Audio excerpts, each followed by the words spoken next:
Yo, what's up, everybody? Welcome to EX Saturdays, January edition. I'm going to be bringing you all the latest news that we can talk about. Hopefully, you've been enjoying the holidays, but let's kick it off with the intros. I'm Dynamite, joined by Jams. and My lighting. wow, by the way. the professionalism is All right, cool. unbound. Oh, damn it. Hold on. No, it's fine. I'm dark. So, hopefully everyone, as I said, had a good holiday season and a decent January. We forgot a title, but you know we'll get one in there for the post show. Yeah, I mean January hasn't been that bad. We're gonna go over a couple of things, but first, before we jump into it, let's talk about what we've been up to. Dom. Okay. So, to be honest, this last month, like the month of January specifically, for me has been like playing a shit ton of League of Legends, like way too much, like a lot. Stop telling like them a that. lot, a lot. Please It's stop bad. admitting. It's too I late. haven't. We're already there. Oh no. I played a bit of Streets, played some Okay. Street Fighter 4, played some Street Fighter 5. Haven't played Soul Calibur in a little bit, but I think it's just because I just need to it's the start of the year, all that stuff. And on top of that, I really don't have time to do that much anymore because I just started college. And Ooh. Let's talk about that. How's school been for you? not real. It is literally the biggest sham I've ever fucking seen in my life. Welcome to college, baby. No, dude, you went to college in person. This is True. next level sham. Oof. When I tell you that it's like, Okay. I was like almost my dad called me literally like 3 hours ago, and I was almost yelling at him about how much of a sham it was. For people that don't that actually pay for college, because I don't, I'm a veteran, I get that privilege, right? If you're paying for college right now during the pandemic, you are literally paying thousands of dollars to watch YouTube videos and Yeah. then test on it. Yep. That's the That's pandemic trash. lifestyle, right? Like It's you're stuck. You can't go in because it could kill you. Yeah. But you still have to pay tons of money, and it really sucks. I feel for people who are, I mean, honestly, trying to better their lives, right? Yeah, true. And do do things to either educate themselves or put themselves in a better position. And from a job market standpoint, college was already a rough draw because it's like sign away tons of debt to potentially not be in debt. And it's just to well, be out of okay. debt 20 years from now. And now it's sign yourself into 20 years of debt so you can watch videos that are available publicly other places for free and then test on those videos. Yeah. Are you high? College is a joke. Like college, dude, I'm heated. I heard that University of Illinois was considering freezing student payments. I wouldn't Ooh. blame them. Ooh. Can we freeze them permanently? I don't know about that part, but I did hear that they were considering that. So hopefully more colleges get in line with that. Now that we have a different administration and not a bunch of fuckheads, then Yes. maybe things will Feels maybe right. things will shape up. Diet So, Coke drink. That was Yeah. that was the best. Did you see that? yeah, I did see that. Honestly, fun. Yeah, but Anyway. outside of that, Seth, what have you been up to? All right, so the same thing here. Let's take what Dom has been doing, just minus the college, because in all honesty, Okay. well, actually, since the last podcast, I've played a lot less of Redacted because I got a complete experience out of it. A new patch just came out a couple of days ago, so I'm gonna check in and see how performance things have touched up on it a little bit. I've been playing a lot of League. lot. Yeah, played that's 100 surprisingly and, not 10 redacted. games. In all honesty, that's not what I've played redacted like is. 110 games of League of Legends. Yeah, Dom and honestly has been That's playing wild. more games than League. He's been playing League. I've been grinding League, right? Like the amount of seriousness that we have is very different. I've been Yes. actually, you know what? way more fun thing to talk about. I've been teaching my cousin, who's new to fighting games, how to play Street Fighter V. That's cool. Has That's been cool. really fun because I've never gotten a chance to like sit down and teach somebody how to play Street Fighter. Because usually, like, Street Fighter is a legacy title, right? Everybody kind of who picks up the game or that I would be affiliated with already has some background on fighting games in general. And my cousin, like, played Street Fighter 4 maybe for 2 days. Sure. And he plays DFO competitively. DFO is the Korean MMO fighting game, beat 'em up thing that ArcSys just announced that they are making an official fighting game for, developed by aiding Marvel vs. Capcom 3, Tatsunoko vs. Capcom, however you feel about that, Dan. However you feel about that. They're developing it. Tatsunoko versus Capcom and Marvel vs. Capcom 3 are the best games ever. Are so sick. So I have full faith that in Dan's huffing and puffing, it's going to be a great game. So he wanted to learn how to play fighting games after seeing that announcement because he's a big DFO player. That makes sense. So he was like, should I play Guilty Gear and start with Guilty Gear? And I was like, fuck no, do not do that. Do not do that. And Jabril, you know, my cousin Loki, best player in the Midwest, he's like, come on over, dude. Come on and play Guilty Gear. Your ass with Slayer for 4 hours and then spit you out. Yeah. I've seen those streams, Seth. You are actively not having a good time during those sets. I know you're doing it for Strive, like to get ready for it, but yeah, I have a different reason as to why I'm brutalizing myself or subjecting myself to just straight up family bullying. But Great. yeah. You know, the tables turned. So anyway, it's been fun, in all honesty, to be able to teach him how to play. To kind of run him through, not necessarily like run him through the gauntlet, but I'm watching him motivate himself, which is the most interesting thing. Like, he is motivated to play this game on his own. He's studying tech on his own. He's asking questions and things like that. But what's really interesting is that he's not, like I said, Street Fighter is such a legacy title, so I don't really get to teach people how to do it. He doesn't have like bad habits. Like, he doesn't DP. Doesn't have any habits. He doesn't have any habits. He doesn't have wake up DP badly instilled in him. He doesn't have like wake up mashing. He doesn't have like supers and neutral. His neutral, here's the thing, dude. When you watch him, because he has like a really good sense of neutral in DFO and the way that we've taught him, his neutral is super good. Like, he's playing footsies and he's walking in and out and pressing like with pokes. He can't do combos. It's so funny. His poke game is godlike, but he can't do combos. So that's been a really, really fun experiment for me, or a really fun experience that I've been handling lately, alongside getting my ass blown out in It's kind of like two different spectrums, right? Yes. Where you're the student in one end and the teacher in the other one. What would you say is the most enjoyable part about like walking your cousin through like entry into fighting games? I think it's like being able to instill the basics, like help me reinforce my own understanding of the basics. And also like when you reach a certain level in fighting games, your conceptions of them are just like, oh, these are basic things to understand, right? But when you go down to, you know, the educator level, or rather when you're coming at it from as an educator, from an education perspective, you have to explain those basics really well. So when Jabril and I are going back and forth, like explaining certain concepts, Jabril is 2-7 head for fighting games in general, and I gotta be like, look, let's bring this stuff way down for Nathan to grasp. And I think the most fun part is being able to break down basic concepts for him to grasp. You know, just things like why anti-airs are good, how to apply them, and how why to they're important.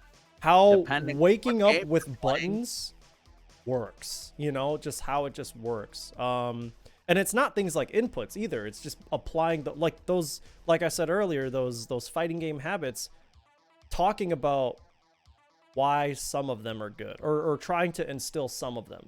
Like, I obviously don't want him waking up EXDPing on every, you know, situation, but I think that that's what the most fun is I'm building a fighting game player, I'm not just explaining Street Fighter 5, I'm teaching him about fighting games. That's what's really. Yeah, because we've gone through this experience before, because when I started playing Street Fighter 5, Seth was the person that was like, this is how you play this game better. Dom, you got to stop doing that. But I came in with the baseline of at least understanding, you know, fighting games in general. But there are things that Seth will hound me about, and it's like, okay, I'm learning. But it's like more of a relationship of, I'm still trying to fuck Seth up. Whereas for Seth, this specific circumstance, he's like, no, I'm just trying to teach this person to get better. Yeah. I had that experience with my homie Vasquez. Shout outs to the legend himself, who can hit crouch light punch into EXDP, into DP, into canceled super. He just could do that. It's like, why? Why do you know how to do that? Why do you know how to do that? It honestly is cool seeing Nathan like put shit together because he's experimenting, right? He's like, when he does experiment with combos, when I'm telling him like, okay, you know, after that move, you can do super, and he just does it. Like, because Nathan already plays Smash, he already plays DFO. So like when I tell him that something just works, he will apply it. And I think the hardest part for him is inputs because the best part, he's playing on keyboard. Because okay, here's why, right? Oh, because DFO. Because DFO, exactly. So he spends so much time on DFO, and he does inputs on DFO, and DFO has fighting game inputs. Yep. Some of them are even way more complex. Like they're like KOF. Yeah, some of them are like KOF inputs. Yeah. Yeah, they're crazy. So, and he does those. So him honestly translating from the DFO part to Street Fighter is going pretty decent, but he's just got to get used to the rhythm.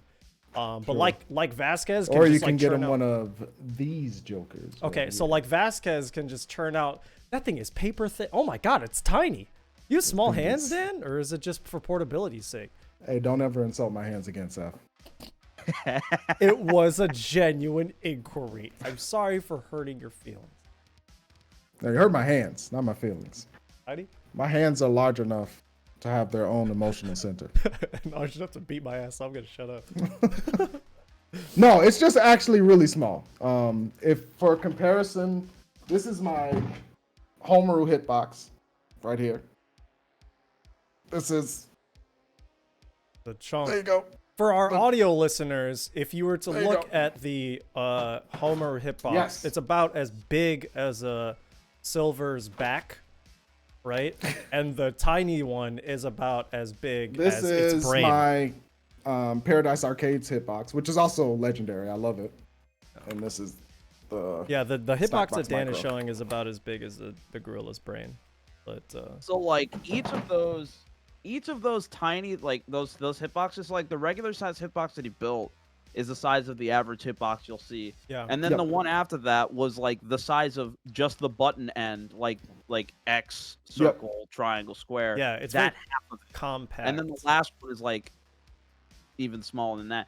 Yeah. It's too many sticks, bro. I have 2 sticks, and I'm like, Well, dude, the Fighting Edge is available on Amazon for $120, and I really thought about it. yeah. The real comparison is here, right? Like this is a PS. Wow. Oh controller. my god. Okay, so Holy for comparison for the audio listeners, There you go. the hitbox he's showing is about as height-wise, is about as tall as the DualShock 4. Yeah, just about. What the hell? And about like twice, It feels maybe good. less than twice as wide. That's crazy. That thing is tiny. Yeah, it is. I'm not feels about it, good, man. It's too I love small. it. My gorilla But it's got the hand. buttons that you like, Dom. Ooh, hear they're that back. tactile They're back. press? Oh, okay. Hold They're on. back. Hold on. Yeah. You know what? Yeah. After okay, so I bought the Sega, not the Sega arcade stick. I think it is. The Hori one. Yeah. Yeah, it is the Sega Astro stick. After I got that from Seth Series, shout out to Seth Series, Midwest Moon Chess Series. He built that stick and he put in silent buttons. Them bitches are so nice because they're so soft to press. It's like a not like Dom hard doesn't like it. plastic press. It's like a nice soft rubber. I know what press you on mean. The inside. Yeah, It yeah. feels really nice. It's So then- it's So then, one of, oh yeah, that sound. That's Yeah, so yeah, sick. yeah, So then, Nathan helped me build a keyboard with those kinds of that nice soft press. It's so sick. You know how your basic mechanical keyboard, it's like that Yeah. really nasty, not nasty, but you know, it's a complete, you know what I'm saying? That's probably just because of all the dirt. But now my keyboard is all, if I start pressing on it, you're just gonna hear Windows noise, but it's really soft, dude. It's so sick. And he plays on a similar keyboard where, like your hitbox, it's a 65%, so it's like really tiny and compact. oh, that's smart. Yeah. Really compact. So that's the keyboard that he wants to like bring to tournaments and stuff once things open back up. He's gonna be a Nice. tournament keyboard player because I told him like you can, especially with Street Fighter Yeah, 5, for sure. you can. As long as So, as long as you can plug it into a PlayStation 4 and it recognizes it as a controller, you can use it. You might want to have a backup. Yeah, you just need a Brooks. I mean, you need a converter for it. I think it's a Brooks converter is all you need. I mean, some kind of converter. We saw Viceroy playing on keyboard for Soul Calibur. That's how that came up in the first Bro, place. people are playing on Guitar DDR. Hero sticks, so Yeah. like in DDR pads, so like you can do whatever you want. God, I love the really. FGC where they just play on everything. Not in conventional esports. Are you gonna see Call of Duty players playing on a Etch-a-Sketch? or In some League, shit you like do that? see people playing on trackball though, which is wild. That is disgusting. That was old school League. I think someone on Team Vulcan used to. Anyway, Okay, yeah, that's it old was, school. It was where wild. They were just old school. They were League doing was whatever. Full of problems. We not talk about League. Yeah, we cannot. Too talk late. about We're it. talking about League. Before we Yo, talk about League, no, we're all please. bad. We all hate it, and everyone's mad the entire time. It brings. That's true. That's the why worst. I stopped. Everybody gets Yeah, but- toxic. You went to Pokemon trading card. That's just like yesterday though. Like I stopped playing. I stopped playing League a while back. And the door has opened. Once you're I in told the you mix, stuff. We need to start playing the. I'm we need to not start playing. playing Oh my- Pokemon man. trading card We games. played it today. We played it earlier played it before the today. podcast. I It was know, I fun. saw it. It was actually mad fun. No, that's why I It's not stayed fun. in the meeting extra long. I'm kidding. I'm kidding. Wow. Damn. Made the Well, that's cool. podcast I know you've been up to some other things, but that's actually one of our topics that I want to get your opinions on. You being one of the major PR people behind it. So, but we'll get there when we get there. For myself, I've been playing, or I had a little stint in MK for about a month. I haven't picked it up in about 10 days. I actually enjoyed it. Shout outs to Sriracha Flash and Thomas Winkley of Get Good FGC and the online local. Thomas, if you're watching, your commentary will be done soon. I swear to God, I'm on like the last couple of Wow. steps. Wow. But I've been playing with them on the weekend. We have like an old man MK Saturdays, which is pretty dope. It's pretty fun. And I had a good time with it. I think Ultimate is really good, actually. It's fun because you can use all the moves now, right? Like you can use all the custom moves for the most part. There's like, Talking about balance 10 wise. well, I mean, they're all tournament viable now. Like you don't have to pick a certain variation like you used to. Oh, I meant like balance wise. Like you can use I them mean, all. not all of them but are great, can but you they're use them all? so not all of them are great, but there are some of them that actually make characters stronger. Like Jade's Dahlia dance is a really good one. It's a move where she gets to go into a pretty safe low cancel off of a string, right? Instead of having to be exposed. So, I mean, some of them really do change the game a lot. Shiva's Dragon Stance, I'm sure people know what that is by now with the forearms with the fireballs the coming. forearms. And just Yeah. starts to do. It's sick. But and it makes the character, step up a tier, I feel. So some of those changes are really cool. Some characters are even more ridiculous because of it, like Jacqueline Briggs, which is, I mean, it is what it is. But at least you're able to experiment and play and craft the character more to your playstyle, which I think a lot of other fighting games you can't do right now. And then, Well, in Street Fighter V, you have a little bit of versatility. I'll give you that.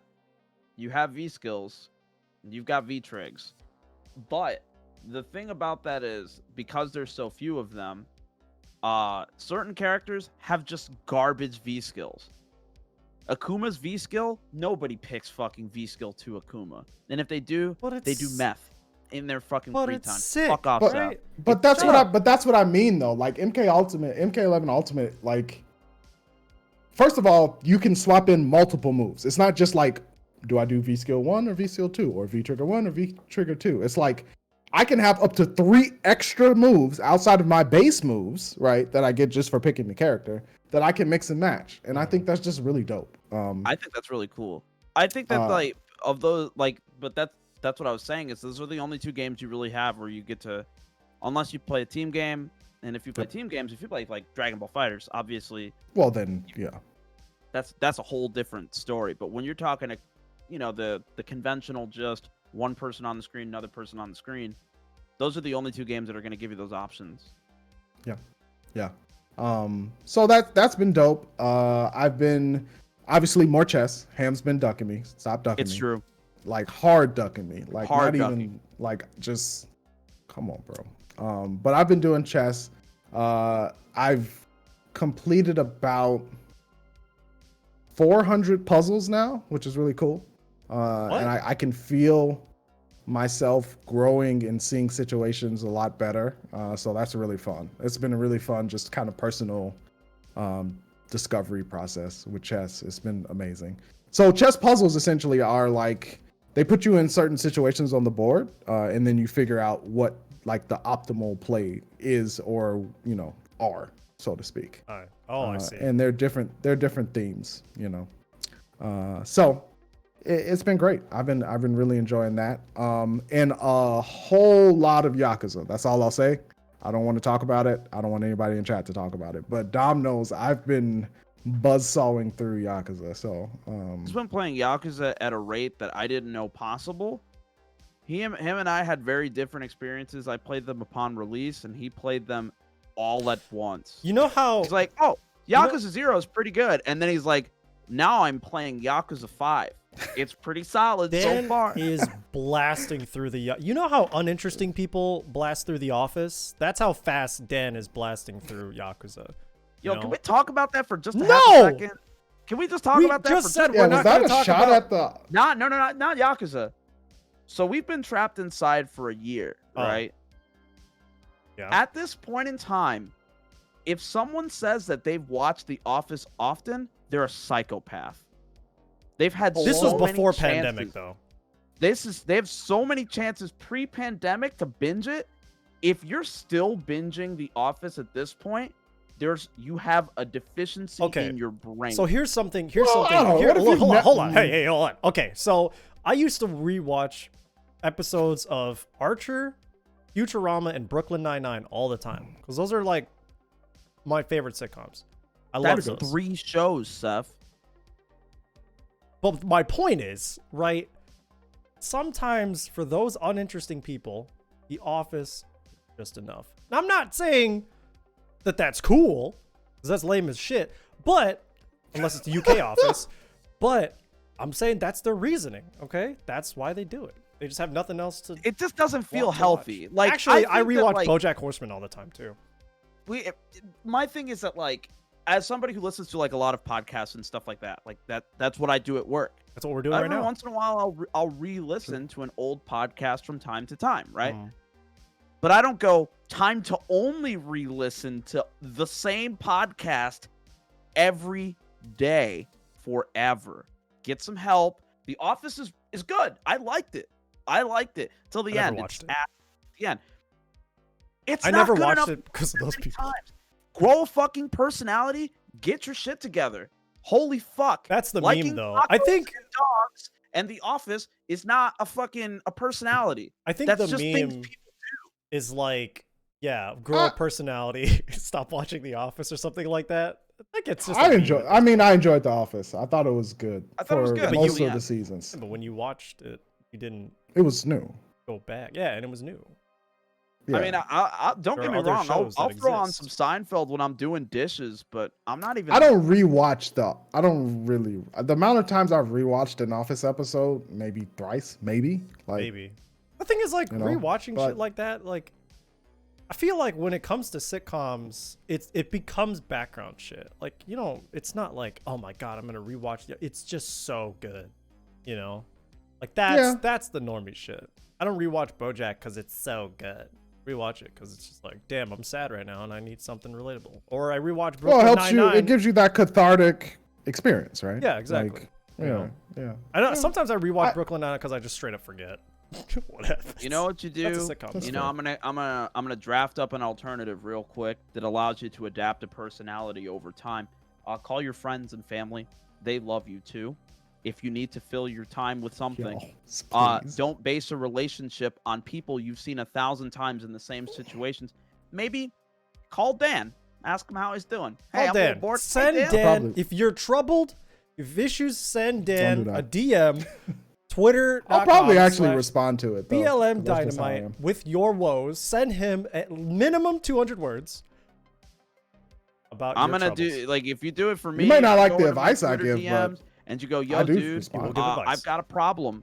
I'm just gonna do what my dad does, and I'm going to give you the most efficient solution to the problem, and I'm going to ignore your feelings. I like how you said efficient. That's probably true. It's not a, you know how it is. You ever gotten that? Hey, my tooth hurts. And my dad goes, you need to just rip it out of your face. It's like, okay. That is some shit that your dad would say. That's but it. other than Anyway. MK, I've been doing commentary lessons with Ultra Oh David, yeah, let's talk about that. Other commentators. which has been really good. If you are interested in commentary and can spare the extra cash, I implore you to reach out to Ultra David and see if he has room for more students, because it's probably been the most impressive set of instructions and comments and just thoughts about my commentary personally that I've ever had, like in a conversation or just sitting down with someone. You really, it's one of those things where it's hard to correct certain things once you get to a certain point in commentary, because it's like these are things that are being exploited or that are not the best, but you don't recognize you're doing them, right? It's hard to correct the things. Yeah, it's hard to correct the things that you don't even, you're not even aware that you're doing it, right? And so the fact that Ultra David was able to sit down, I mean, he has decades of experience at this point, and say, hey, I noticed this, that, and the other. These are why these things are bad, or these are why these things shouldn't be part of your repertoire, or you should try to make them more scarce. It really does just change the mental landscape. Like, there's so much that I feel like I could work on just by myself again, that it's wild. So I've really been enjoying that. I had a couple of notes just out of this last session that I did yesterday that I'm going to practice. I can solo practice on, but just even doing Ronin Rumble last Sunday after our first lesson, I felt the difference. Like, there were moments where I was consciously aware of me, like saying, okay, this is a moment where I would normally do X, I'm going to do Y. And then when I did Y, it sounded better. And we talked about that and we covered that. And the further down, the further we drill down, the more I'm able to identify areas where I'm weak and can improve them. And to me, that is just, it's invaluable. So I've really been having a good time. Shout out to Ultra David for starting that. I know he's interested. He said he actually wants to do a book about like commentary lessons and things. That would be tight. It's one of those things where, it's one of those things where I feel like when you talk to a lot of commentators who are really good, oftentimes you don't have the time to sit down with them one-on-one. They're not familiar with who you are. Even if you ask them specific questions, the answers they give you may or may not be applicable in a specific way, right? It would just be general, like, good commentary advice. Right. I have a hard time giving Dan advice myself personally, because all three of us in this little fucking grid or triangle, we all do commentary at different levels. All of us have. I guess by scale, Dan being the biggest. Yeah, undoubtedly. He has done a final for a fighting game tournament. Yeah. No, that's fair. I guess Akrivo, yeah. I was like, what? So I mean, like, you did fall fights, both of you. Don't discount the scale of fall fights. So that's like a regional. I've done a major, but Dan's done a final for a game. And when I go to Dan, right, he's better than I am. So I'm like, he's like, what do you think? And I was like, I thought it was great. And I thought it was like when we did Tekken together, he was like, what did you think we could do? And I was like, oh, I walked on you a few times. We should probably not do that as much. I should probably fix that about me. But you were great, and I can't tell you anything otherwise. What do we do here? Like, how do I tell you to be better when you're better than me? It's like there's now. I'm not gonna say that's like super ignorant, because like if I'm fighting against Seth in Street Fighter and I'm playing fucking Balrog and he's mashing on medium punch, you crouch medium, and he doesn't know. I'm not good at Seth at Street Fighter, but I do know how to do that one thing real good. Yeah, but Don't then mash. I mash it, and then it wins, and then you're like, you doubt everything you've ever believed. Yeah, dude, yeah. At that point, fuck it. But Also- the application makes sense. You know, Hey, what I'm It's- really it's- curious about with you, Dan, in these lessons is like, I mean, because it sounds like you're getting the advice in the same way that you would learn a fighting game or any other experience. It's like, okay, whether you have bad habits, like you said, whether or bad, you know, good or bad habits that you have instilled, trying to readjust them and adapt as you learn and as you develop, and then experimenting with new things. What did you find, like, in terms of your old habits that you're finding yourself reforming, and then what new things have you brought on into your commentary arsenal? That's a good point. So I think one of the strong suits that I have during commentary is my ability to narrate at just about any speed at whatever the speed of the game is. I can keep up with narration. That is both a strength and a weakness in the fact that now I'm actively thinking about making my narration shorter and giving it a purpose, an analysis point, or a hype point afterwards, right? It's ramping that narration into something instead of just narrating for the sake of narrating. Because the fact that I can narrate really quickly is a strength, but it needs to have an actual purpose, right? It's akin to like, if you're whiffing buttons in a game where you can't build meter off whiffing buttons, then like, you know, if there's no reason for you to be whiffing that button, then why are you doing it? Right. So that's kind of one of the things that I'm going to be focusing on more often. The second thing that we actually talked about yesterday is less affirming a point and through just saying like, yep, that was sick, or less affirmation of a point, and do the affirmation by adding something else to a point made by your co-commentator.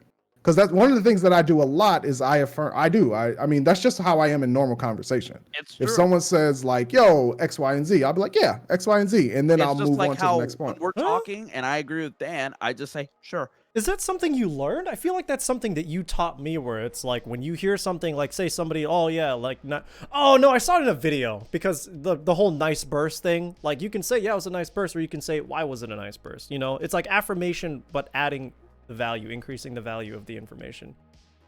I think that was, yeah, I thought that was you who taught me. But it's not even just about, it's not even that's like layer one of it. The second layer of it is, don't necessarily not do it, but cut it to the point where when you do it, it adds the emphasis that, oh wow, instead of adding the point there, he doubled down on this point made by his co-commentator because it was really important. Right? By scaling it way back, when you do it, it brings more emphasis. Because I do it a lot.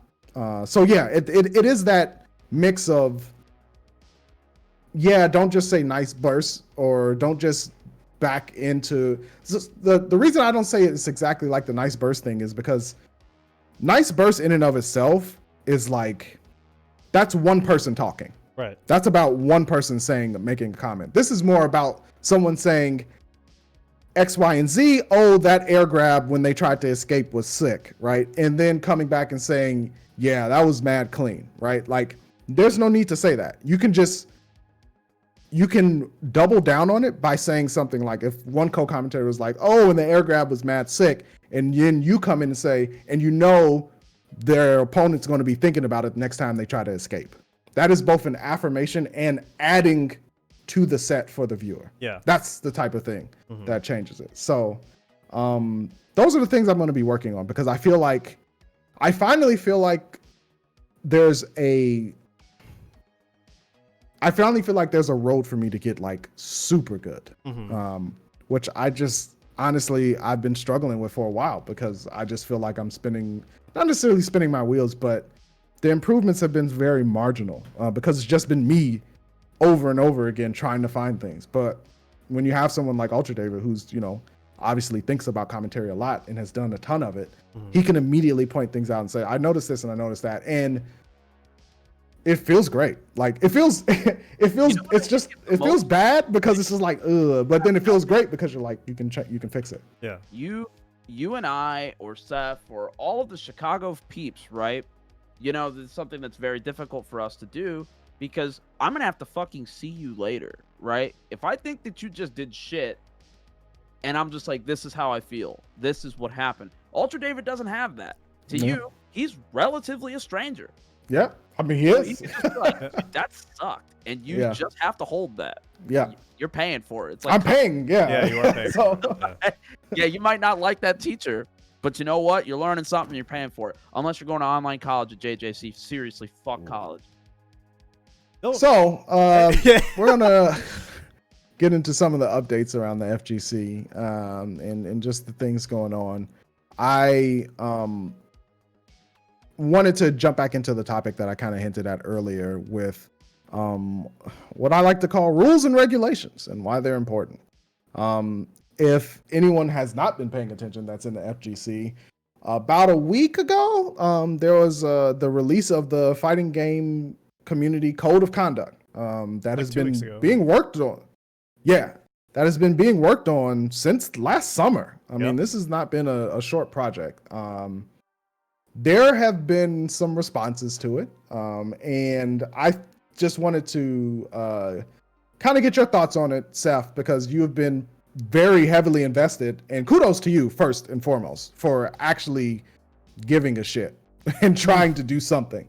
Yeah, it was definitely. I would say that like Seth, I got to see Seth now like 2 weeks ago when it got released. Seth then was me this summer because when this first blew up, I was like, don't worry, guys. I'll document all of the accusations. I've got this. I've got no job. I did have a job. You had a job. Yeah, you worked, and you still volunteered to do that. Like, I got all the time in the world. I'm not really streaming right now.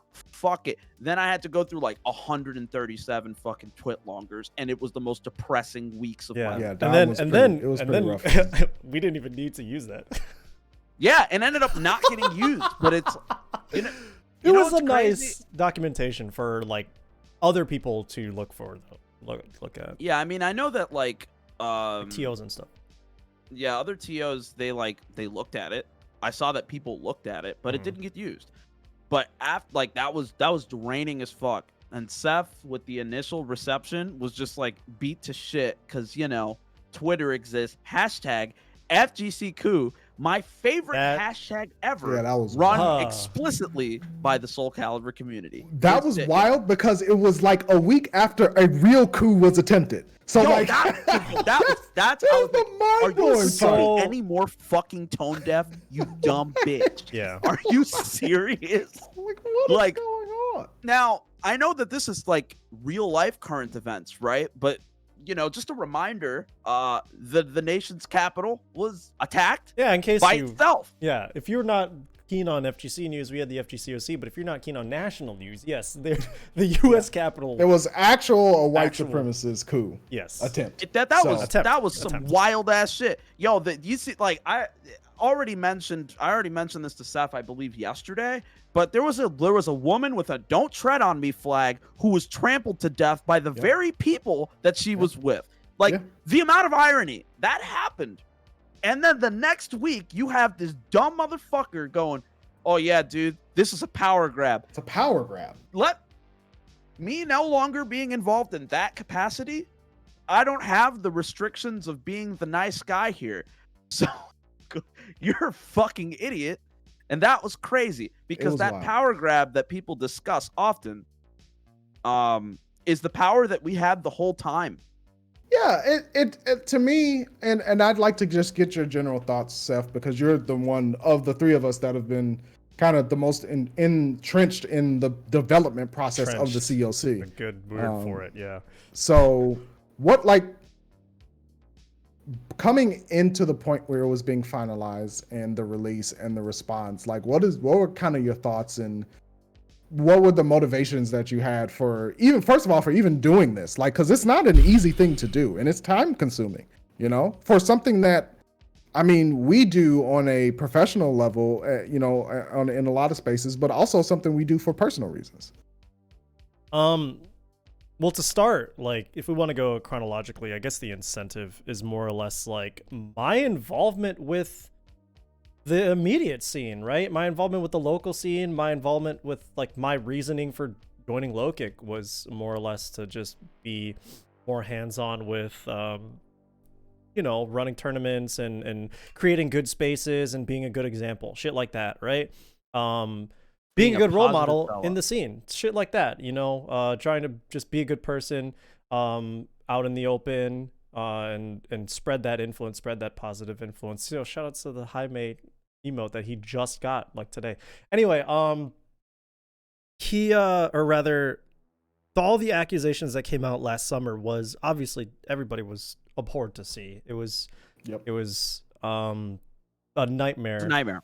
Yeah, it was a nightmare to say the least. And obviously, yeah, even Dom, somebody wanted to do something about it. So it really directly correlated with my initial reasonings for being in the FGC, not only just because like it was a place that I felt I could belong in because, you know, I love everything about it thematically, but also just because I wanted to, you know, make sure that people understand that there is good, you know? And I think that as we developed, we did work out what the COC was as a document. We did work out, you know, the way that we would want to deliver its purpose to the people. And I think that when we launched, there were very clear misunderstandings on both ends, on our end, on the opposite end, because actually the version that we shipped was not the finalized version. We accidentally shipped like the previous iteration, like the one before it, the one that we said, yeah, we should probably change some terms and change some things so that way, you know, the message is better and that it's clear on its purpose. We accidentally shipped that one. So our launch, day one patch necessary. Yeah, because we launched the beta version basically, and then people were like, "What the fuck?" You know, and we had to put out the yellow background of black text, to be like, "Hey, look, everybody." We had to put out the developer message. Sidebar: if I ever see black text on a yellow background, I expect it's bad news every time. Please stop. I don't care what it is or who it's from. It's bad news. Please stop. We're not talking about it. And actually, we're never talking about it until maybe like next year. Hopefully we can talk about it because I really want to talk about it. But anyway, I mean, alongside community, like immediate community feedback, immediate community reception, that was just like, okay, cool. This is good for us to, you know, make the immediate changes, because our goal first and foremost is to be a resource for the community, is to be something that everybody can use and reference, that TOs and EOs can use and reference. And one thing that people misconceive, and also like one misunderstanding that is going around, is like, oh yeah, they just want to be FGC police, they want to police the whole scene, they want to have this big power grab. Dom, like, there is truth to what you said. Like, the power has always been there because it's always just in the hands of the organizers themselves, right? It's not like it's more or less how those people want to run their events. Whether you be an individual person. Wait, say that again. You have to understand, like, when I say that, it's not to be antagonistic. These people, when they see these things, like when I said that, the reception was poor, and they were like, "How dare you?" You know, and it's like, well, because it's my fucking event. It's it's more or less like runs a private event. So if I say you're not allowed to show up here, I don't even have to give you a reason. I could just hate you. Yeah, and that's always been the way that it was. The nice person version of that is it's like, it's not even power, because it's always, and still even with the inclusion of the FGCOC, the power is in the hands of the TOs, right? Whether you adopt that COC or not, that TO is going to handle any situation, their events, whatever it may be, however they choose, right? The COC's whole purpose is to just, if they don't feel like writing up rules, if they don't feel like going about the whole accountability thing, if they don't feel like doing these investigations and shit like that, if they don't want to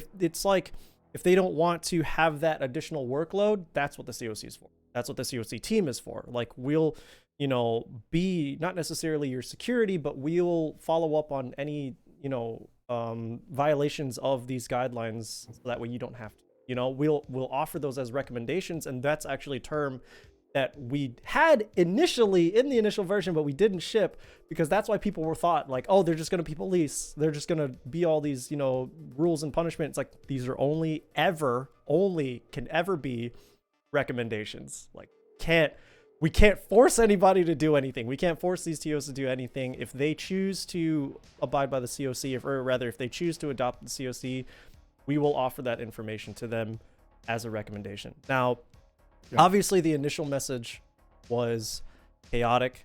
Obviously, I was at the forefront of it, just going through the Twitter notifications, having that shit explode. And I was at work when we decided to launch, and I was at work when I was reading all of that. Yeah. And I was at work the following days because that was the first day of my work week. So it was pretty much like the whole work week was on that. And then because I was so caught up in that, I actually fell behind on DMs and emails and stuff like that. So I took some time shortly after to catch up on those. We're all caught up now. I'm all caught up on communications, but it's more or less like in the same way that I handle being at an event. If you guys don't know, me, Dom, and a couple other individuals from Low Kick run a weekly out here in the Midwest. We run FGC meetups partnered with Ignite Gaming. So part of my role, or part of the role that I choose to have in that, is community reception and public relations, and very more hands-on, dealing with what the community wants and listening to what they need at any given time. Whether it be... That's actually... So, Seth, I think you undersell it because, honestly, between, O-Scouts, Jackson, and yourself, you guys make sure the event happens at all, Yeah. And while simultaneously doing that, you're also doing that aspect. Like, I show up, it's like, I'll help you set up setups. Maybe I'll run a bracket, and then I talk to people to make sure they're happy. Because that's honestly all I want. And then I get drunk, and it's great. Yeah, so I talk to people there at the event. I talk to people after the event. I talk to people outside. I talk to community heads and things like that. Like, hey, do you want this game? Hey, are you happy with how we're doing things? Like, is there anything that you want changed or anything that you want adjusted? Like, I'm always keeping in mind public reception. I'm always keeping in mind because, like, at the end of the day, I'm here to be of service to the community, right? So it's like I'm very hands-on and I take it all very seriously. Now at the first day, at the launch day of the COC itself, there was a very vocal minority, okay? But that thing is, like, I had to understand that was a vocal minority. Generally, and I was very happy to hear that people were generally on board with the fact that we had rules in place, the fact that we were taking action against all the misconduct that was happening, and the fact that we're setting these preventative measures and measures of protection for people, potential victims. There we go. That's the word. So it felt good to realize that we are actually doing something good. But part of that was also hearing everybody out. Now, a lot of people that aren't involved directly with the COC, some that are too, were going out there and trying to clear up confusions or debates or anything like that. You had Dom in his own community being like, what is wrong with you guys? But I went Soul Calibur trenches, and I also expanded a little bit outside to speak to somebody who also does a podcast. There was a lot, yeah. I could feel the vibe. Like, I listened to that podcast, and I don't agree with most things that is said on it, but I listened to it regardless of that. Like, you could just do that. Yeah. And as I was listening to it, like the previous week, I thought about it and was like, I know that the reception of the COC is going to go poorly based on the vibes of said podcast. Let me not let them fuck this up with the platform that they have, and get to them before they can make it perceived by 15,000 people poorly. Sure. Yeah, and some of the publications, like news articles or anything like that, were utilizing the day 1 version, even though we changed it day 2 or later that day. We changed it later that day, but that sucked to see. But I was very involved with understanding the community's feedback. I was very involved with relaying people's misunderstandings or relaying people's concerns and things like that, and voicing all of that out to them. Basically, any tweet that you saw from the main account was me. Just trying to, and any response to DMs or any response to emails is me. So it's like now we have a larger public relations team, more individuals that are responsible for being at the forefront. I guess my desire and my goal is to just continue to be at the forefront. Like I just want to do that. I want to make sure that people know that they're being communicated with and know that they're noticed and that their concerns are heard and valid. So it's like, because that's very important to me. That's the core reason why I'm here in the first place. So not just with the FGC OC, but in the scene in general. So it is very important work to me. I think that it's great work, and like I said, hats off to you, Seth and Dom, for being entrenched in it and continuing to keep that work going. I know that there'll be meetings and updates as we, things evolve. It's not a static document, and Correct. I think that the more that as a community we look at it and give your honest opinion. If you think it sucks, it's okay to say that, but like put some substance behind it, right? Like actually read the thing, put some critique behind it, and there might be things that will change. But you have to actually be open to saying this thing can be better, right? And not let's just throw the whole thing out. To me, that's going to be the community's job, because it's not just the job of the committee, right? It's going to be the community's job as well. So I think it's a good thing. I think it's the right step forward. And I think it's good to do it now before we get back to whatever offline is going to look like once we get back there, whenever we get there, right? Yeah. Like it's good to do this now. So, like I said, shout outs to everyone involved, and I look forward to seeing how that progresses. But speaking of offline, we've had some communication, which is unfortunate to me, but we got to talk about it. Yeah, it is. And so earlier, I think this week, right? No, it was late last week. Yeah, late last week.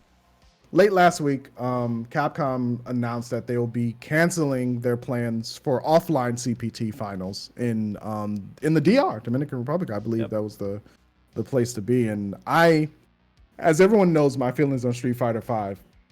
Love to watch it, hate to play it. But I love to watch it. It's such a fun game to spectate, especially in this season, especially the players. Like, to me, the players make the game to me when it comes to competitive Street Fighter V. I love the personalities. I love Smug being there. I love Rob TV. I love all of the people.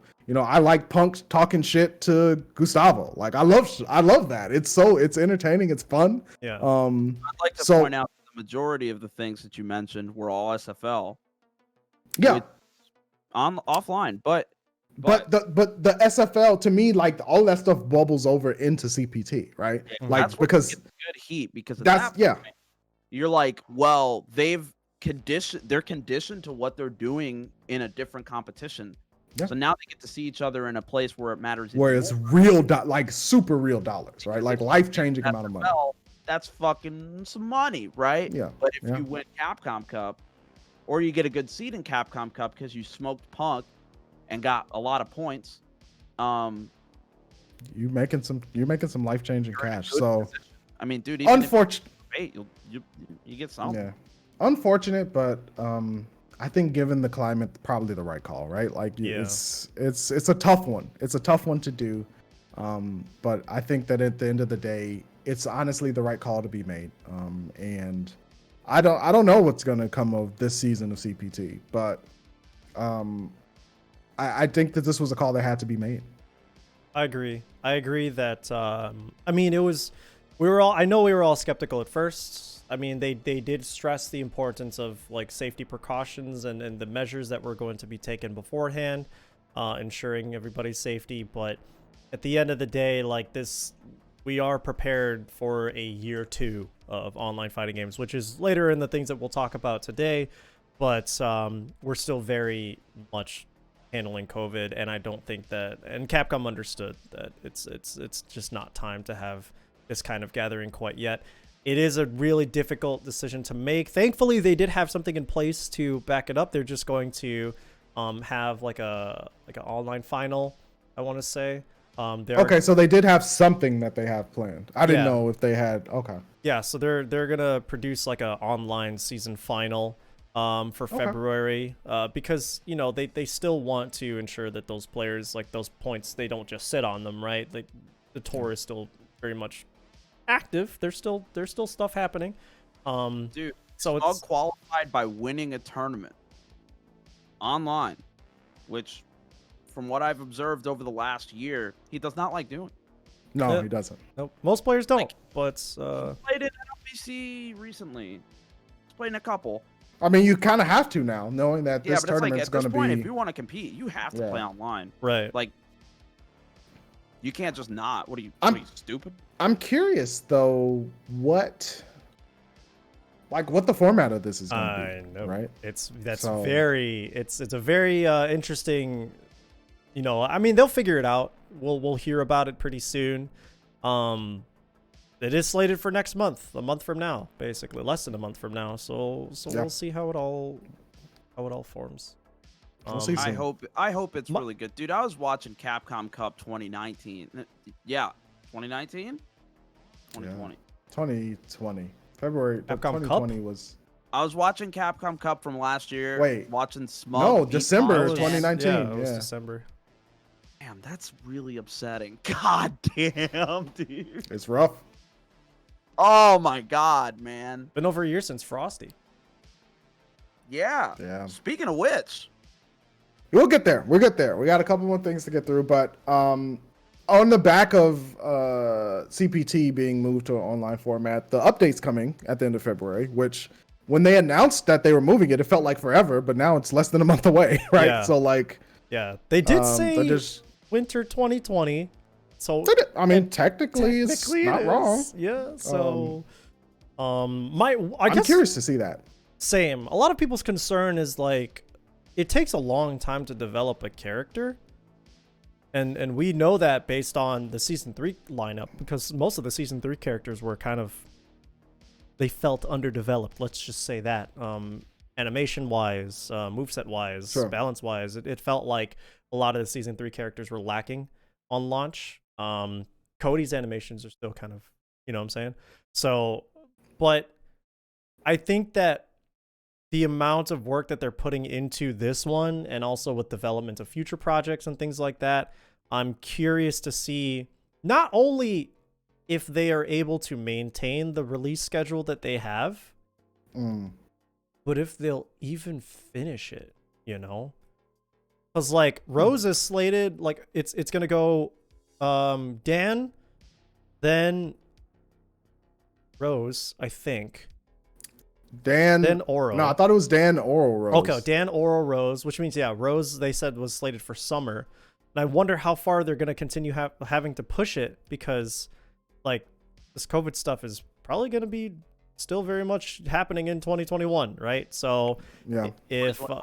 yeah, and I mean, like, I don't know how development cycles work. I'm not very savvy to that. But... We'll see. I honestly think that the extra time isn't necessarily just for Dan. I actually think it might be for the new battle mechanic. I hope so. Which is actually really interesting to me. That's that really is exciting. the most. It's gonna be. That is the highlight. That is the high. Dan, fuck Dan. I don't give a fuck about Yes, Dan. yes, No offense, obviously, Dan. because like people are upset that Dan's the first thing, but it's not just Dan. It's the battle mechanic, it's the stages, the costumes, like everything. It's a whole giant package for the new season. Costumes are a big deal. The jury costumes, hey. Okay, first off, fuck off. Don't play into my Damn. love of God. He tried Second to off, dangle a little how bit dare of a you say carrot. that stages? Anyone gives a fuck? We're all playing on grid. Yeah, Go we're playing fuck on grid. yourself. We're playing. Third, fuck Dan. Is your camera frozen? You're just stuck in place with the one up. Like, I'm Wing. Fuck you. Fuck Oro. Actually, sorry, not fuck Oro. Whoa, fuck Dan. bro, whoa. Damn, Damn, man. Yeah, I saw damn. Oro in the chat. My brain just picked it up. But real shit, fuck Dan. I want to see that battle mechanic. I want to see That's that all I battle care mechanic, about. baby. Yeah, exactly. I think that if it's cool. if there's a character Fear where the Force it too. animations have to be on point, it's also Dan though, right? Yeah. He's a very it's about his gesturing. It's about how fluid he moves because that's what he does, right? Like his movement is very important. So it could be that, but I'm hoping that what they're polishing and making really interesting is this battle mechanic. Which we have no info on. No idea. No idea. Info. Yeah. Nothing. You know what, Capcom? For the first time since Yoshinori Ono has left the fucking building, you have kept something secret from us because y'all fucking. Well, I mean, they did have that. Okay, we're not going to talk about. They did have the stuff that they put all those big ass rules in place for. So certain things are secret. The people just now the secrets are in the wrong hands. But yeah, there was that. What was it? Like an aggressive fucking down line and hack. Yeah, they did get it. That anyhow, I don't even care to discuss. So anyway, yeah, that's gonna be cool. Yeah. But speaking of characters, speaking of new content, Pringles Man. Yeah, here we go, baby. We got the Pringles boy. For Grand Blue Fantasy Versus, if you guys are still playing that game. This character, okay, stop it. First of all, don't be like that. Okay, I was very nice to you the entire podcast. Don't do that, please. I'm asking you. Don't be like that. I'm sorry. Second of all, are you playing the character? The character is. Dan's come around. Let's watch the trailer and I'll get back to it. Dan's come around. He thinks he's pretty cool. I think the moves are cool. I think that his tool set is cool. Oh man. This is the dumbest fucking looking character ever. This is fucking stupid. I just wish I even like the idea that he floats around. I think that all of that is sick, but man, his face, bro. Like where's the hitbox on his legs? At least this trailer Where's the hitbox on his legs? At least this trailer is, way more than than we would usually see from an Arc Sys trailer, Not just because he's right around the corner. Yeah, but that's because Arc System are making these trailers. This is the release trailer too. Like he had the typical 45-second sneak peek trailer as well. Yeah, true. Dude, those trailers fucking suck. Arc System character is cool though. He has a lot of cool tool sets to him. Has a summon sword type super, which is pretty interesting for Grand Blue. And I think that the weapon he uses is cool. All of it is cool. It's just, man, that mustache hanging off the face like that. I just can't double down on that, dude. Like that is just not. That's not hitting for me. But some other people are excited about his tool set. His unique action is a guard point, which is dope. He has, like I said, summon sword super. Has both a ranged follow-up to one of his specials that is like a beam projectile, which is pretty cool. Has a thrust that can cancel out projectiles as well. So very neutral base character from what it looks like. But dude, come on. Looks sick. The design is tough. It does. It's no, not, it doesn't. Sup. Look at this key art, bro. It looks so cool. This is a podcast for integrity and respect, and I'll be goddamned if I will sit on this podcast and tell me that the character looks anything but fucking whack. If they just took the mustache off, it'd be dope. Those are my thoughts. So. I still would think he looks whack. I want to punch the person get out of here. that think that this mustache. dude up in the face. I think that mustache is like, come on, man. Like, dude, stop. think about all the mustache people. Even if you shortened his mustache so it wasn't off his face, he's still the Pringles guy. Dude, it's got like magical artifacts off of the mustache. Those could just float around him, though. No, they gotta connect. Better. It makes the mustache cool. Characters coming out, I believe, Tuesday. People check it out, and I hope it's cool. Next trailer is in March, so we'll see what happens there. Yeah, we'll see. But speaking of things coming up, Frosty Online. Shout outs to the Bozak and Hyonis squad for once again putting in the work as they do every year. Obviously, Frosty's for a lot of people last year was their last major that they went to. I definitely was my last major, and I had a great time. I had no idea that the world was going to immediately crack open afterwards, but I still had a great time. Feels weird. Yeah, big beards. January 29th through 31st. Registration is still open for some events. So it is a capped online event. Some games have already reached caps, some haven't. So if you're interested, please sign up at smash.gg/FFXII or FF13, however you want to say it. FF13. It's going to be an interesting event because all of these games that have been selected for open online tournaments were a lot of it was based on netcode and capability, right? Because they wanted it to be as nationwide as possible. The exhibition games are going to be a curated list, which I think is cool that the games get those representations. I'm going to be watching them. I'm going to be commentating for the Grand Blue one. Hey, so shout outs to Callisto for reaching out to me about that. Big ups. And I'm excited for all of them though. So Low Kick, of course, are going to be doing what we do.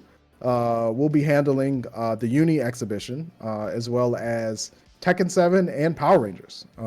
So we'll be running them brackets. Yep. And we're running, I think just those for 3, right? We're running Tekken, Under Night, Power Rangers. Yeah, that's it. Yep.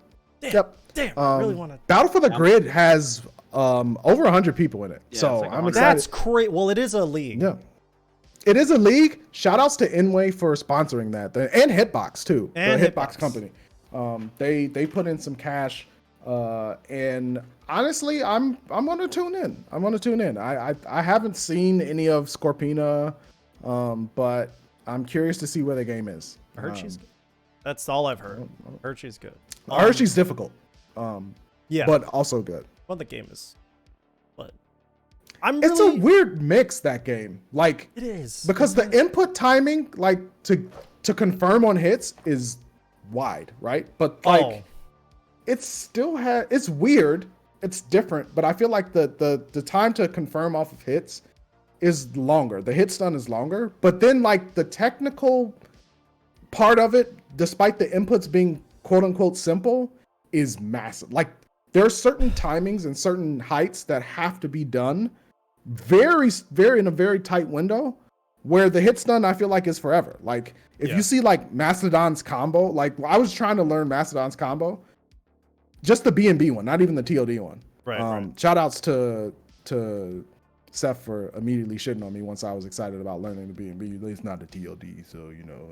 Okay, cool. Thanks, Seth. What do you Thanks for supporting me and me being happy about learning combos. But anyhow, Mastodon combo is very timing specific, but it's long. Like the combos in the game are long. So I'm excited to see that one actually. And then of course Tekken 7, like you're gonna get some Tekken. It's gonna be wild. Yeah. Tekken's looking pretty good. Tekken's I looking have pretty yet to actually pervade through the brackets, but it's gonna be seeded relatively soon. So keep an eye out for that. We've got some good commentators. Excited for that too. Yeah. The acquisition. I will not unveil who is doing it, but glad you said that because I almost blasted. So yeah. But we've got some local peoples. We got some international. Please stop. And that's really cool.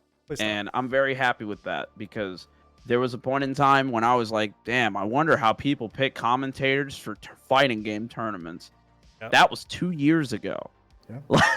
Yep. I mean, this bracket's this lineup is all right. You know, I have mixed feelings. Okay. Hey, I know that I know you have mixed feelings, but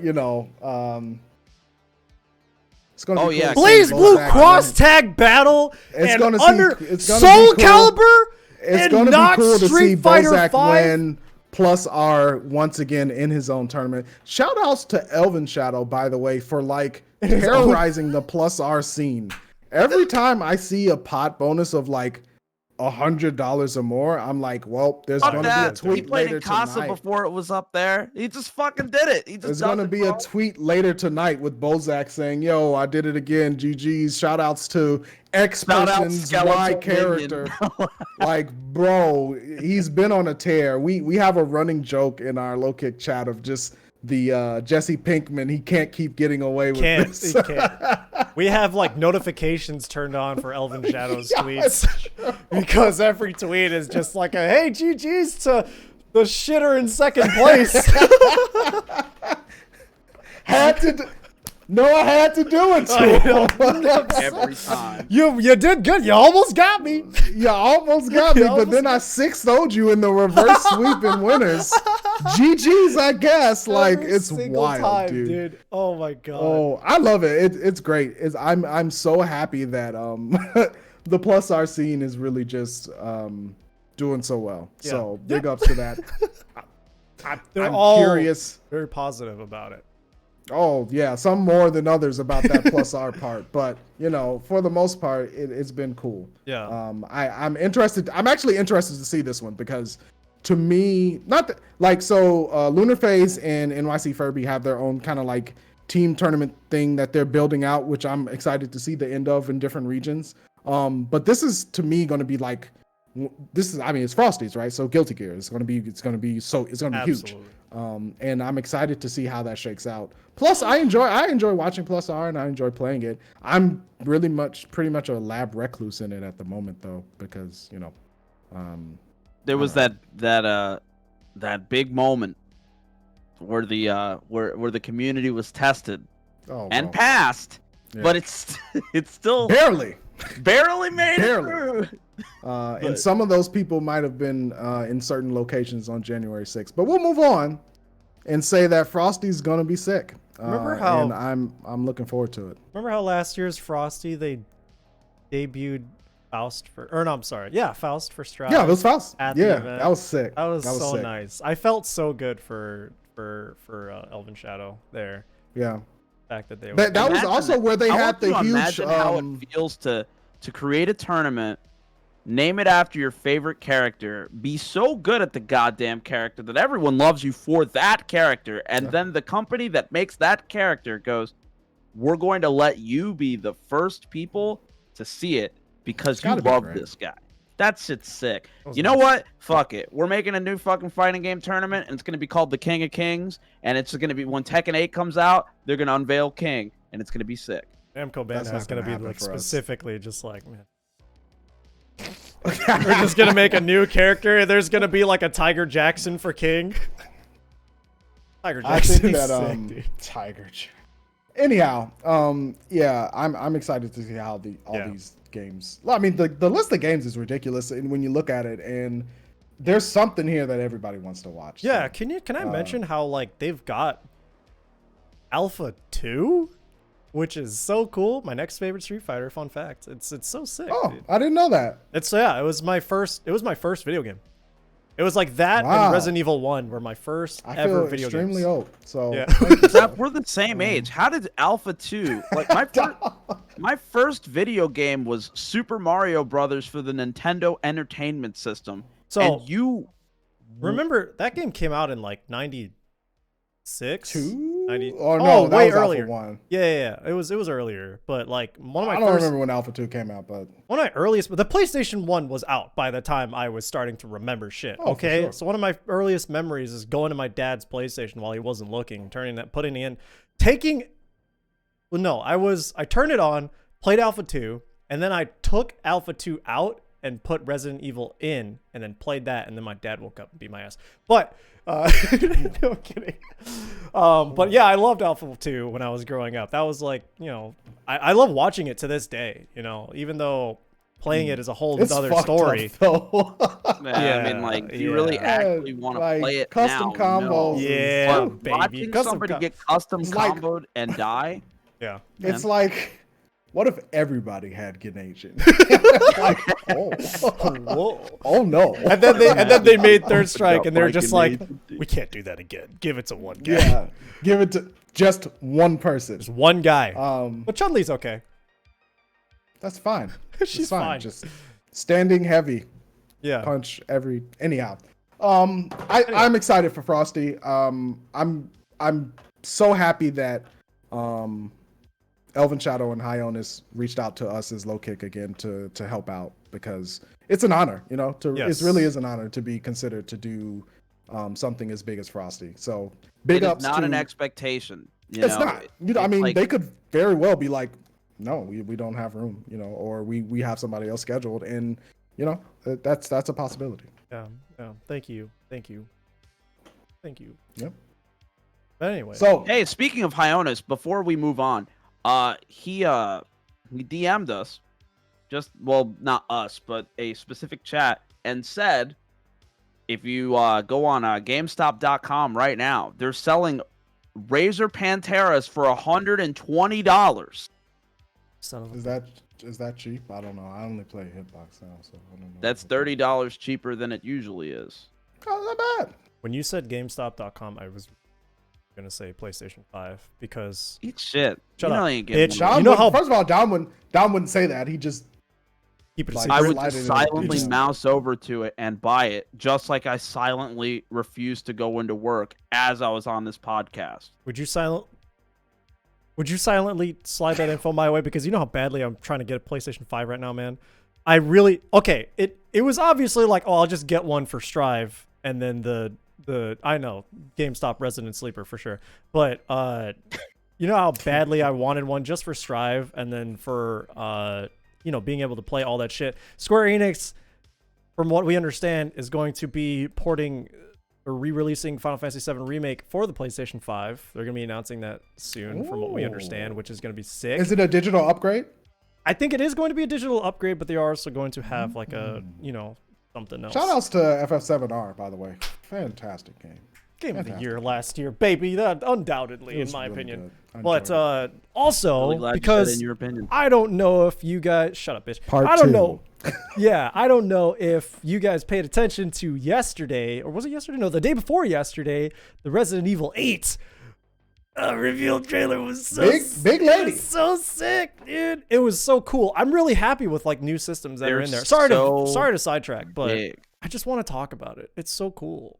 It's so cool. It's really cool. Let's not talk. We don't need to talk about sexy vampire lady because everybody's been talking about that shit. I want to talk about like. I don't see the. I mean, anyhow. So there's nothing wrong with that. I think that the fact that the character palette of the game has changed is fine, and I'm not plus or minus on it either way, but let people be happy just about want it. Like Nemesis Part the 3? game's still gonna be spooky. Like, Yeah. come on, dude. Yeah, people Anyhow, come I on. just want her You to don't know what kill you me want. in violent up. ways. You don't Okay, know. we'll see. Look, hey, know. okay, it's like people want old stuff for sure, but you don't want literally copy paste of the old thing. It's not. That's Exactly. not fun, you know. So she is another Nemesis type character, Absolutely. but you perceive her completely differently, and I think that that's really cool that players are going to be approaching her and those threats differently. She's like the presence of a huge enemy, but she's actually like a person, right? Like Nemesis is a person, but he's just running through. Exactly. Mr. X gonna She's a boom, character. X gonna give it to you. Like all of that is there, but she's an actual character, right? Like, yeah. I think that think what's that's also cool is that she's not the only one. You actually have multiple people hunting you down that do different things. the daughters. The daughters. Yeah. There are 3 daughters. They all do different things. And have Can I different just say, the animations on those daughters are incredible. Like, they're really good. really good. Like, I don't fuck holy with crap. bugs, but I don't either. they're pretty cool. Those daughters. I just think that I'm excited for it, and the RE engine. One thing we didn't talk about, but we don't have to. But just very quickly, the fact that the RE engine can run Monster Hunter Rise on Switch like butter, Holy shit! Yeah. but then be scaled all the way up to RE8 is like, that's a good ass engine. Yeah, right this is a there. good ass Like, engine. And like, honestly, holy crap! and the fact that I know people have some qualms with RE engine and like the facial capture shit aspect Fuck of off. it. Hey, I love you, FNTR. But this is Devil May Cry 5 specifically. And I mean, like, I feel the same way when it comes to certain phases. But like the way that you can go, like you said, from Monster Hunter Rise, it gave me a lot of faith, right? Because I know that Dragon's Dogma 2 is going to be developed with that engine. How did I not see this one coming? Oh, that's fine.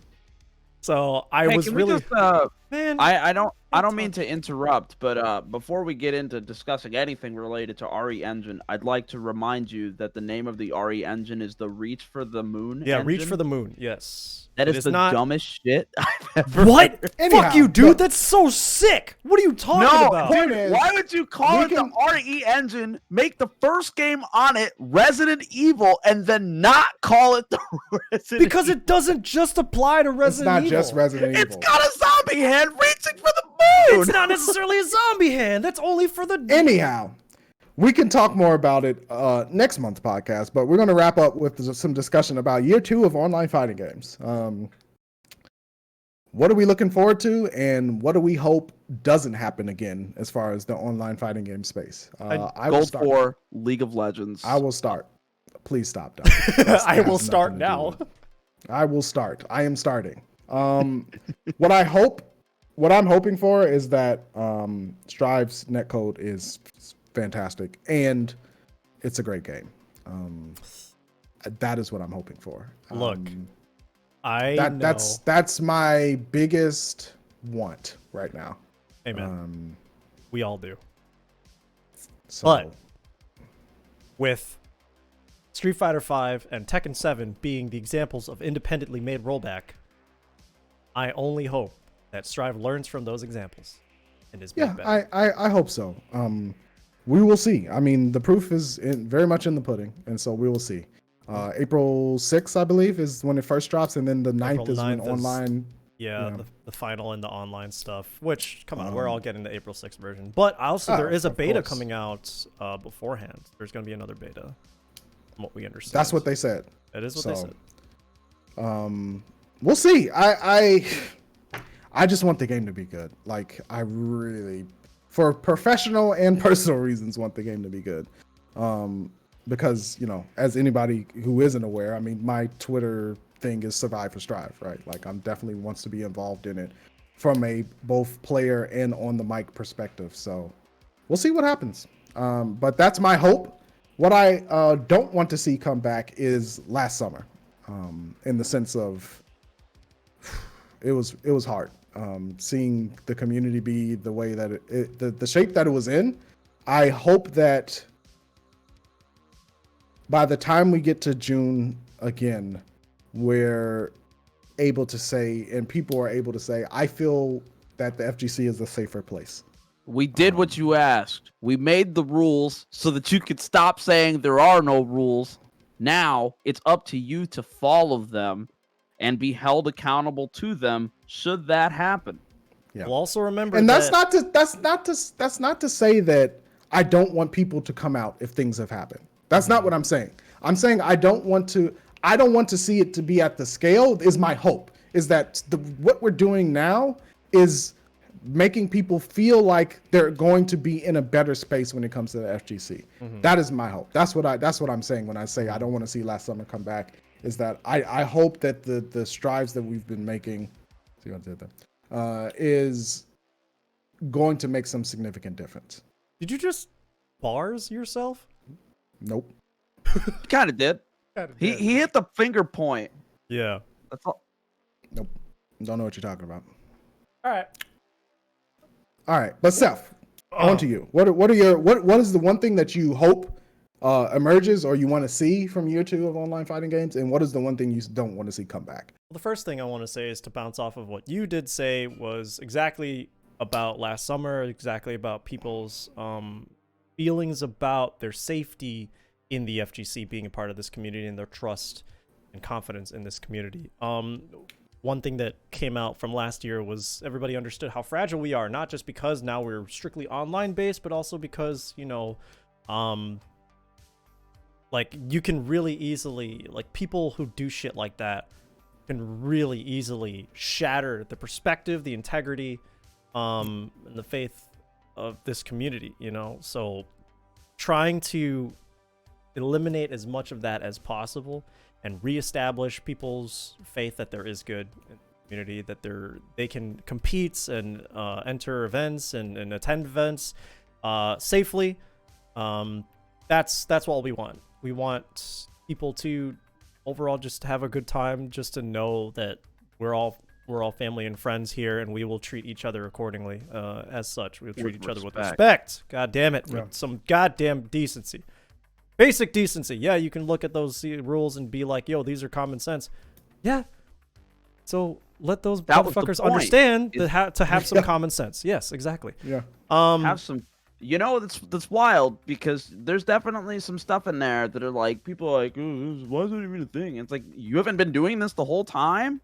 Mhm. What do you mean? Yeah. So that's first on the docket for my hopes for 2020, and really just going forward. But starting with 2020, I'm sorry, 2021. Sorry. Yeah. God, It's can't- 2020 part 2. can't pull It's Super myself. 2020 It is. Turbo. Yeah, it is. It is 2022 Electric Boogaloo for real. But in terms of games, fighting games in general, I also hope Strive is playable day one, that people have positive reception of it overall day one, and I hope that the character that I want to play is very good. I have confidence that she will. I'm just gonna play her regardless. I don't have like professional investment in Strive. Like I want to get into the series. I want to dip my toes into the series, obviously, with Exert and with Strive. But I'm not gonna try to instill myself as like a, hey, I'm gonna get on the mic and shit like that. Hey, I'm gonna run all these events. I want to participate as You need much to as hit the mic more. Stop playing. I want to participate as much as possible because the game is going to be sick. I have full faith that the game is going to be sick, or rather, I have very high hopes that the game is going to be sick, and I'm going to be invested deeply. But I'm not going to try and root myself as like a That makes sense. because I'm a fucking newbie in this whole thing, and I'm not working in the same capacity that others are to do so. I just want to play Giovanna, and I just want to have fun in Guilty Gear, and I just want to have fun alongside everybody else in this new wave of a good game coming out. Because the game that I care about is I'm not as confident in. I'm not to say that I'm not as confident in, but like when it comes to the release window of the new season of Street Fighter V, there is this lingering feeling in the back of my mind that's like, what if it doesn't even happen, bro? Like, what if they just cancel Rose? What if fucking Akira doesn't happen? What if Capcom halfway through the year is gonna be like, you know, fucking black text on the light blue background, dude? What if they just pull one of these? Like, we're sorry due to the rising cases, you know, shit like that. Let me say this. I feel a lot better when Capcom puts out the blue background. Far better than any other banner I've ever seen. Redacted. Yeah. But anyway, I really want to play Rose. I really want to play Akira, and I really want that new battle mechanic to be good. I really want people, or rather, I don't even play the game, but I want Dudley. I don't play. I don't play Street Fighter 5. I'm not gonna stop. I want Dudley but I to be would like to added see so that Dudley. Dan can come back to Street Fighter 5 with confidence. imagine. And I want that new battle mechanic to be something sick so that Dan can come back and be like, "Yo, this game is the shit." Street Fighter 5 is a game that gets better and better over time, and I really hope that this new inclusion of content not only does happen, but also makes the game even better. Because this shit wasn't planned initially at all. Seth was going to be the last thing that we got. So all this new stuff, I'm just very thankful that we are poised to get it. It's cool to see it. Yeah, absolutely. It's cool to see it. Absolutely. But that wraps it up for me. Plus hitting plat in League of Legends. Anyway. Damn it. Dom. All right. So I guess in this following year, what I want to see come back, I want to see support for Soul Calibur. Obviously, I want to see like a possible new season. I'd love to see, which I know is never going to happen, some kind of implementation of a netcode improvement, but that's never going to happen. I'm just going to say that now. And if it, you know what, dude?